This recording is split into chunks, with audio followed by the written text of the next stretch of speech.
반갑습니다. 김영무의 반야심경 꿰뚫어보기 그 17번째 시간입니다. 이 시간에는 보리살타의 개념을 중심축으로 잡고 깨달음의 경지에 대한 고찰을 해보십시다. 불교에서는 인간의 궁극적 행복이 바라밀다로 표현되는 피안에 있음으로 표기되었습니다. 그러니까 대성불교의 수행자들은 극락이니 지옥이니 하는 용어들을 전혀 사용하지 않았습니다. 인간이 지어낸 그런 말이나 개념 등은 희론에 불과하다는 판단 때문이었습니다. 희론은 희론일 뿐 진리를 일러줄 수가 없다고 본 것입니다. 이를테면 죽어서 지옥에 떨어질까봐 무서워 선행을 베푼다면 그 선행은 선행으로서의 의미를 잃은 것이 되고, 죽어서 극락에 가기 위해 보시를 베풀거나 공덕을 쌓는다면 그 보시나 공덕 또한 본래의 의미를 상실하기 때문입니다. 이전에도 거론되었지만 불교에서는 과거, 현재, 미래라는 우리 일상적 시간 개념 또한 의미 없음으로 규정되었습니다. 해탈이란 우선 모든 일상적 개념에서 벗어남에 있습니다. 일상적 개념에서 보자면 삶과 죽음을 양극단으로 볼 수 있는데, 대성불교의 수행자들은 생과 사를 한 덩어리로 볼 수 있는 눈을 가져야 한다는 말을 했습니다. 죽음에서 벗어나려면 삶에서도 벗어나야 한다는 의미가 되고, 죽음이 초월의 대상이라면 삶 또한 초월의 대상이란 말이 되기도 합니다. 착할 선과 악에 관해서도 그와 같고 아름다울 미와 추에 대해서도 마찬가지였습니다. 이를테면 모든 세상 사람이 악으로 규정하며 정오의 대상으로 삼는다고 할지라도 대성 불교인은 그러한 세속적 분별에 마음이 흔들려서는 안 되는 것입니다. 자비는 그 경계를 무한으로 여깁니다. 그러니까 이 세상에 정오의 대상은 있을 수가 없습니다. 정오와 상반되는 가래의 대상 또한 있을 수 없습니다. 피안을 향한 바다의 배는 새틀처럼 가볍다고 봐야 합니다. 무거운 짐을 짊어진 상태로선 바다의 배를 결코 탈 수가 없습니다. 분별지로 가득 찬 머리도 비워야 하고, 5만 가지 감정으로 설레는 가슴속도 비워야 할 뿐만 아니라 일상의 세속적 마음까지 홀랑 다 비워야 합니다. 피안은 우리가 찾아갈 곳이 결코 못 됩니다. 피안이 소리 없이 우리한테 찾아와야 합니다. 우리가 진실로 지혜롭게 사노라면 우리의 몸과 마음이 어느덧 피안에 머무는 꼴이 된다는 뜻입니다.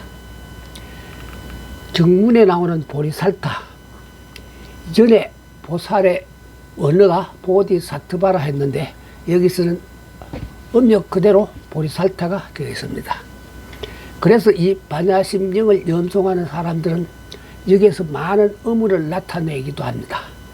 앞에 나온 관자재 보살의 경우에는 그냥 보살이라 해놓고 여기서는 왜 살타를 덧붙였을까 하는 의심을 품기도 하고, 꼼꼼하게 이를 데 없는 현장 스님이 그런 실수를 할 까닭도 없을 테니 이 경을 과연 현장 스님 혼자 번역했을까 하는 의문까지 제기할 수도 있겠습니다.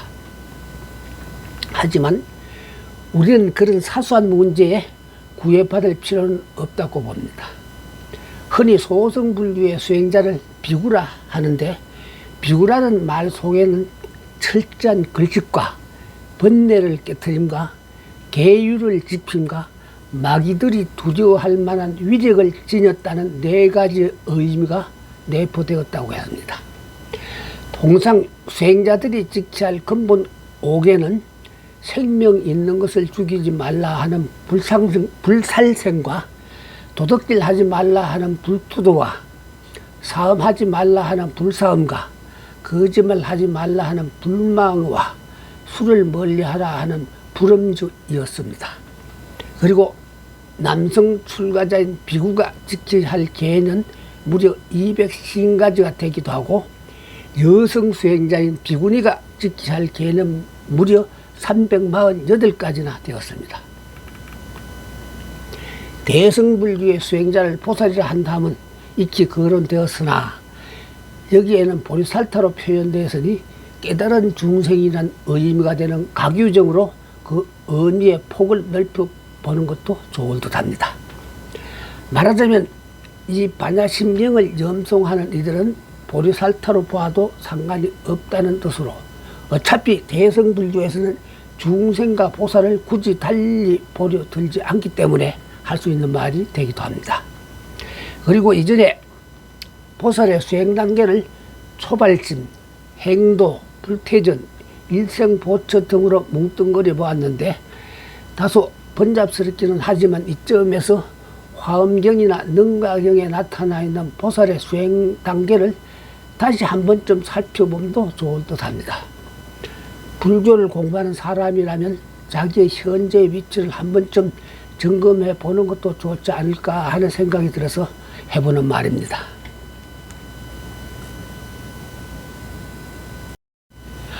화엄경에 나타나 있는 보살의 수행 단계는 10지 또는 10주로 표현되며 전체가 다음과 같은 10단계로 나뉘어져 있습니다.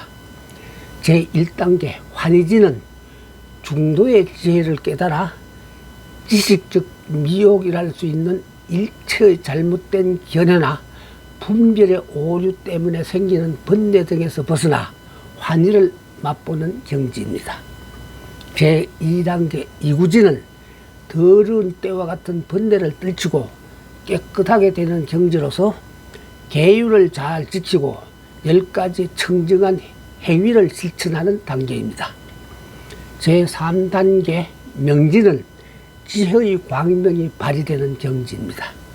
제4단계 염지는 모든 번뇌를 불길로 태워버리고 지혜가 불꽃처럼 솟구치는 경지입니다. 제5단계 난성지는 번뇌를 모두 끊음으로 세속지와 진실한 지혜가 조화를 이루는 경지입니다. 제6단계 현전지는 번뇌를 끊고 있는 그대로의 것이란 무의진저에 들어가는 경지로 세상의 모든 사물이 공하다는 것을 깨달아 부처의 지혜를 얻어가는 단계입니다. 제7단계 원행지는 평등하고 자유로운 타타타, 즉 본래 그대로인 진의 세계에 이른 경지입니다. 제8단계 부동지는 완전한 진여를 얻어 일체의 동요가 없는 경지입니다. 제9단계 선제지는 부처의 10가지 위력을 얻어 때와 경우에 따라 중생을 교화하는 경지입니다. 불쑥 부처의 10가지 위력이란 심력이 나왔으니 그 내용도 한번 짚어봐야겠죠. 부처의 10가지 위력은 다음과 같습니다. 첫째, 지시각 비처적, 그것은 도리, 비도리를 변별하는 능력이며, 둘째, 지업보적, 그것은 업과 그 과보의 관계를 아는 능력이며, 셋째, 지대선산매력, 그것은 가지각종 선중에 통달하는 능력이며, 넷째, 지타 중생 재건 상하력, 그것은 중생의 근기를 아는 능력이며, 다섯 번째, 지타 중생 종족 용력, 그것은 중생의 욕구나 이해의 정도를 아는 능력이며, 여섯 번째, 지세간 종종성력, 그것은 중생의 성격을 아는 능력이며, 일곱 번째, 지일체 도지처 상력, 그것은 업에 응해서 나타나는 세계를 아는 능력이며, 여덟 번째, 지숙명력, 그것은 과거의 일을 기억하는 능력이며, 아홉 번째, 지천안력, 그것은 미래의 일을 아는 능력이며, 열 번째, 지누진력, 그것은 번뇌가 다 없어진 것을 자각하는 능력입니다. 문소리가 되겠지만 저간에 내가 한자로 된 원문들을 일삼아 어렵게 읽고 있는 까닭은 시청자 여러분이 굴절을 읽어볼 때 한자로 된 정문을 대하면서 낯설어하지 않아야 하기 때문입니다. 보살의 마지막 수행 단계, 즉 제10단계 법은지, 그것은 많은 공덕으로 만물을 소생시키는 비의 원천인 구름과 같은 경지입니다.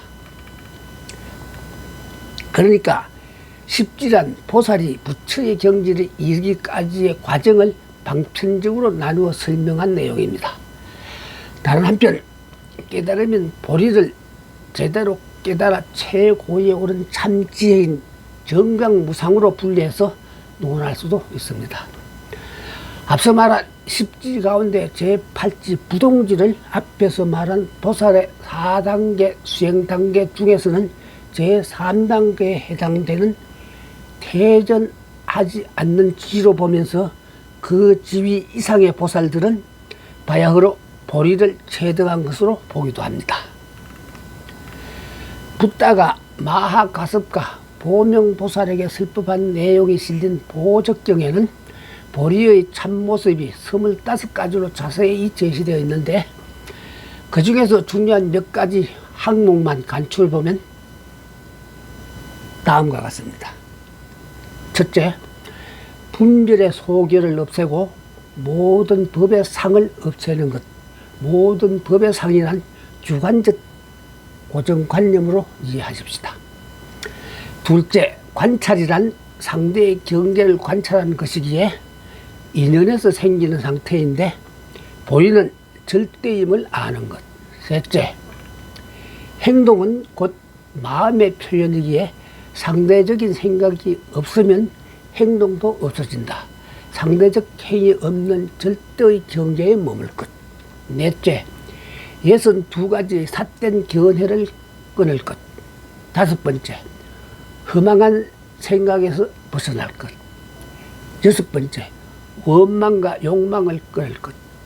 일곱 번째, 본래의 상에 수순할 것, 즉 여에 따를 것, 나의 공성을 유지하라는 뜻입니다. 여덟 번째, 항상 법성에 머물 것, 세속적 마음을 다스리라는 것입니다. 아홉 번째, 피안에 이를 것. 열 번째, 절대인 미묘한 이치에 머물 것. 11번째, 불이, 즉 둘이 아니라는 경계에 머물 것. 12번째, 열반과 생사를 같이 볼 것. 13번째, 무의, 즉 번뇌의 경지를 벗어난 경지에 머물 것 등입니다. 정문 보리살타에 이어지는 의바라밀다고는 바냐바라밀다에 의하여로 해석하면 됩니다. 만약 의자를 뜻대로 풀이하자면 바냐바라밀다에 의하는 까닭에가 됩니다. 그런데 보살은 의지할 데가 한 군데도 없는 존재에 속합니다. 의지할 데를 가진 보살은 보살일 수 없습니다. 심지어 붓다도 그들이 의지처가 되지 못합니다.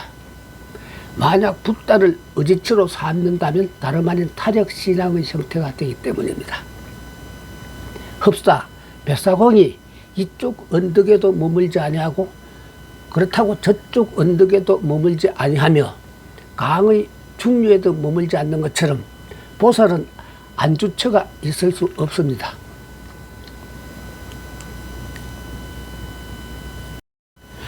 원래 보살은 의지할 지혜도 없고 또한 얻을 덕도 없으며 무소득의 실천행을 그 기본으로 삼아야 합니다. 따라서 여기에서는 보살을 바냐바라밀다의 최현자로 봄이 마땅할 것입니다.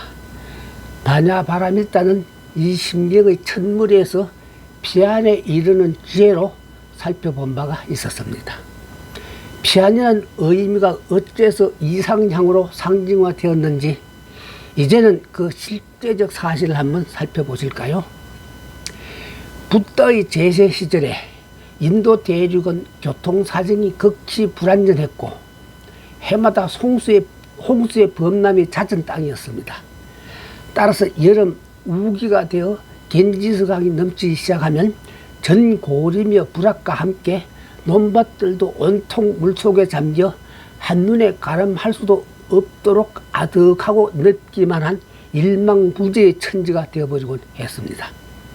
그래서 물에 갇힌 일반 서민들에게는 물에 잠기지 않는 저 언덕, 즉 피안이 동정의 대상이 되었고 이상적인 세계로 보여지게 되었습니다. 수많은 사람들 중에서 피안에 이를 수 있는 사람의 숫자는 참으로 적었다. 수많은 사람들이 다만 이쪽 기슭에서 우왕좌왕 방황할 뿐이었다. 이렇게 그 당시의 상황이 법구경에도 묘사되어 있을 정도였습니다. 따라서 피안은 이쪽 사람들의 정신적 고향이 되어버린 것입니다. 그리고 바냐바라밀다는 원래 보살의 실천 덕목, 즉 육바라밀의 마지막 6번째에 해당된다는 사실임은 잊어서는 안 됩니다. 그러니까 보시바라밀, 지게바라밀, 인욕바라밀, 정진바라밀, 선중바라밀로 이어지다가 마지막이 바냐바라밀입니다. 흔히 앞의 5가지 덕목을 몸으로 실천하는 덕목인 행족이라 치고 제6바라밀인 바냐바라밀을 밝은 지혜를 밝힌다는 지목으로 풀이했습니다. 물론 행족을 떠난 지목은 있을 수가 없고 지목을 떠난 행족 역시 있을 수 없는 일입니다. 적어도 종교적 수행이라면 지행병진 정도가 아니라 지행합일이어야 합니다.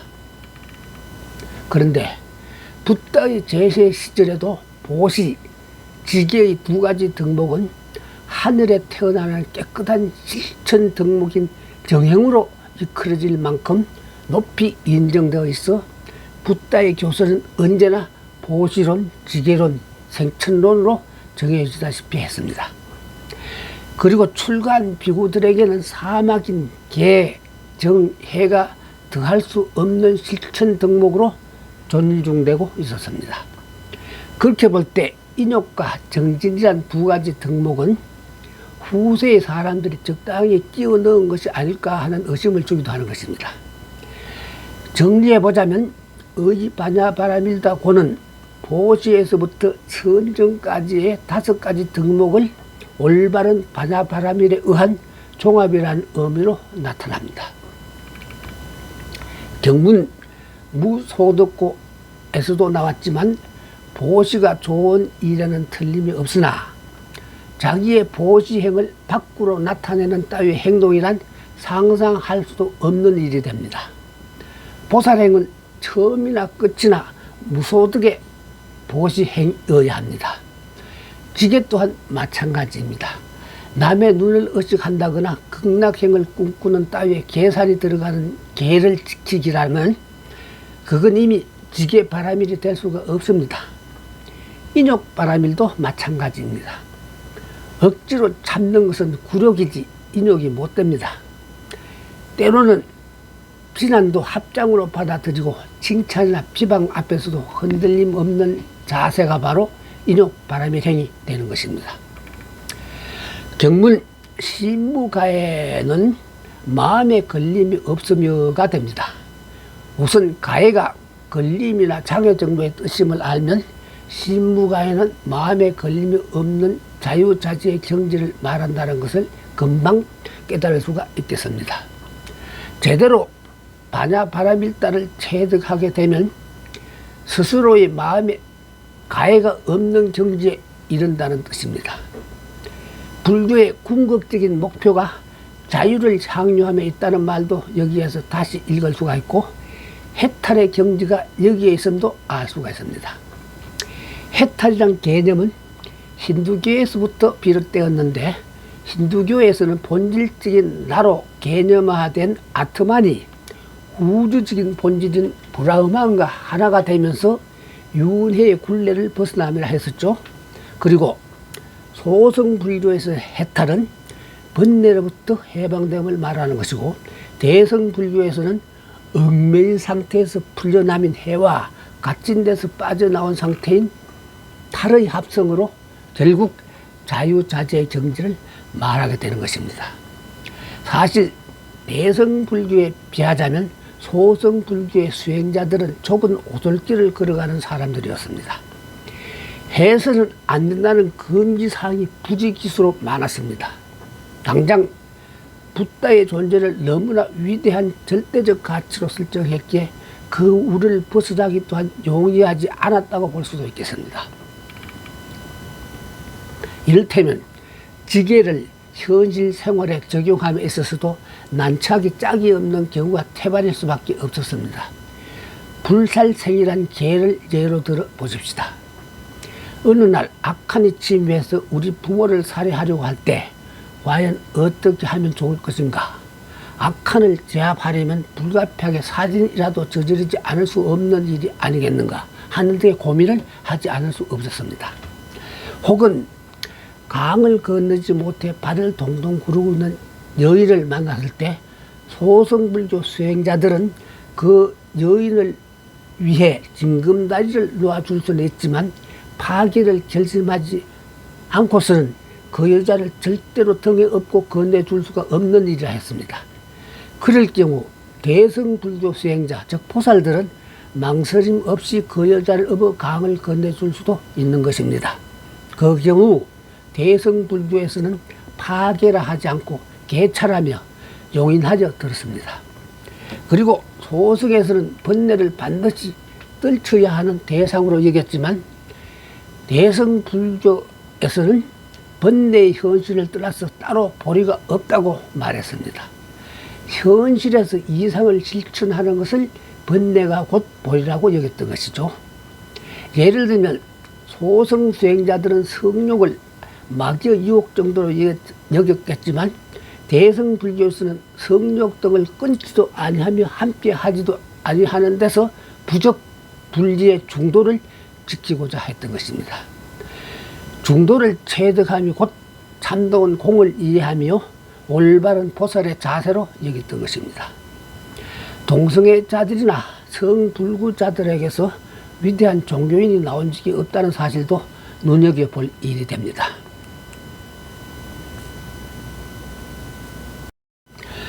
그러니까 보살로서는 신무가의 경지가 최상이라 말할 수 있습니다.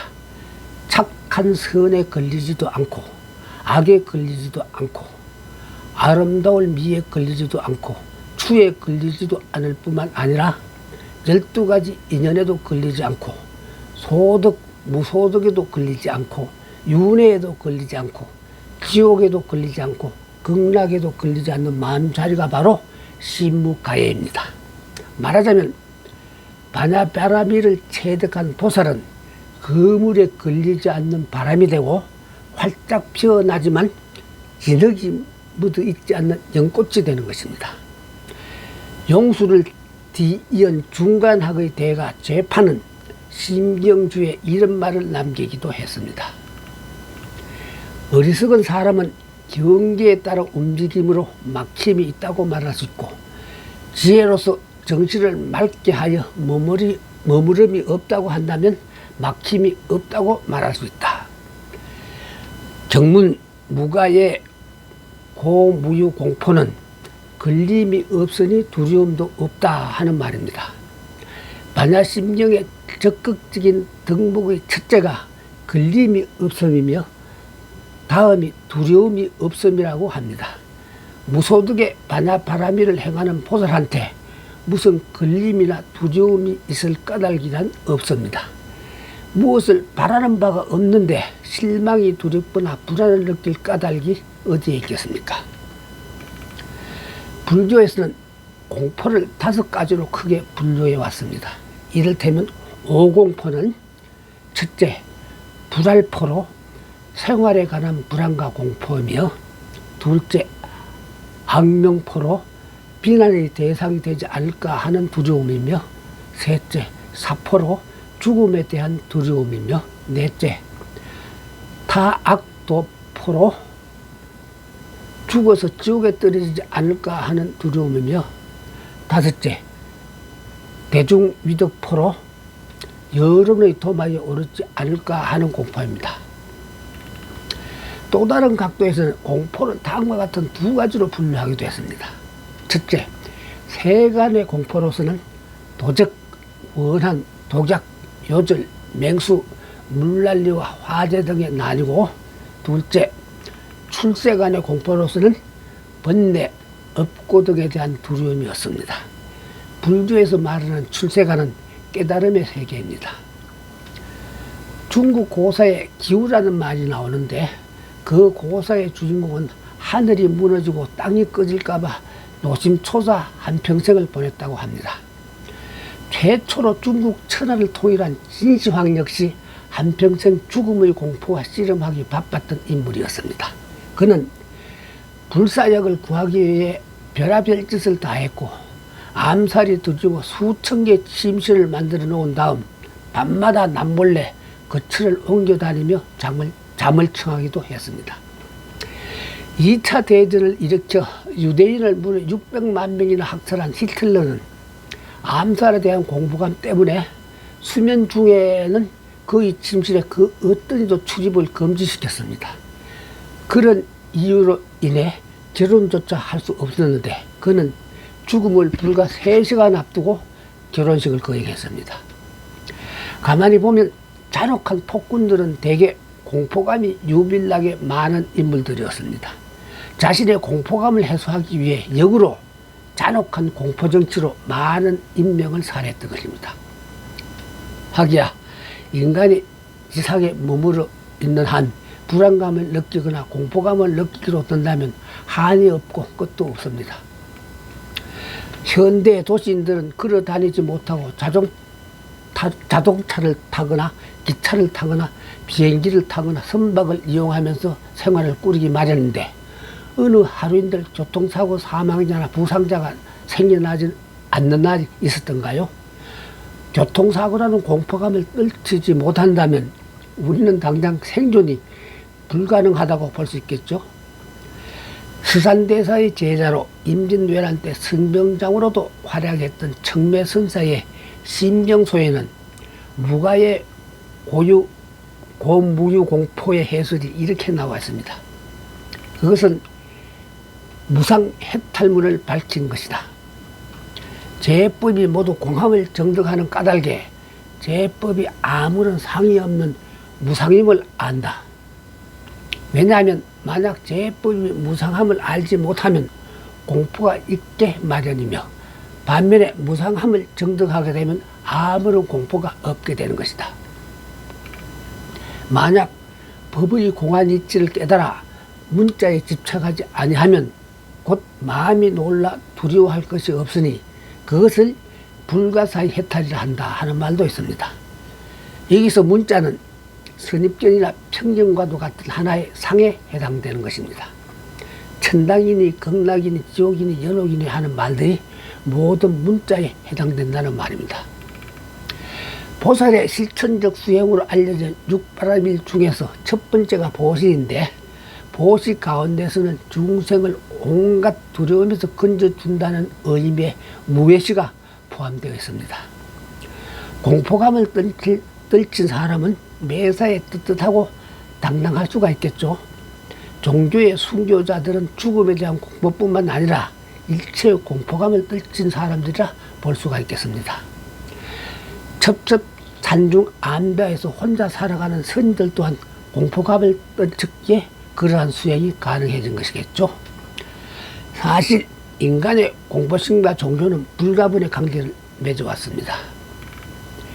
현대에도 이따금씩 사회 문제가 되는 사교 집단의 경우 그들의 대부분은 인간의 공포심을 교묘히 악용하여 사기를 치는 것으로 볼 수가 있습니다. 사이비 기독교 집단에서 흔히 내세우는 종발론 등이 곧 그것이며 기타 신흥 사이비 종교 집단들이 흔히 내세우는 영생론 또한 죽음에 대한 공포심을 자극해서 치부를 하려드는 경우에 속한다고 볼 수가 있겠죠. 시청해 주셔서 감사합니다. 다음 이 시간에는 경문 원리전도몽상 국정열반에 대한 의미를 헤아려 보십시다.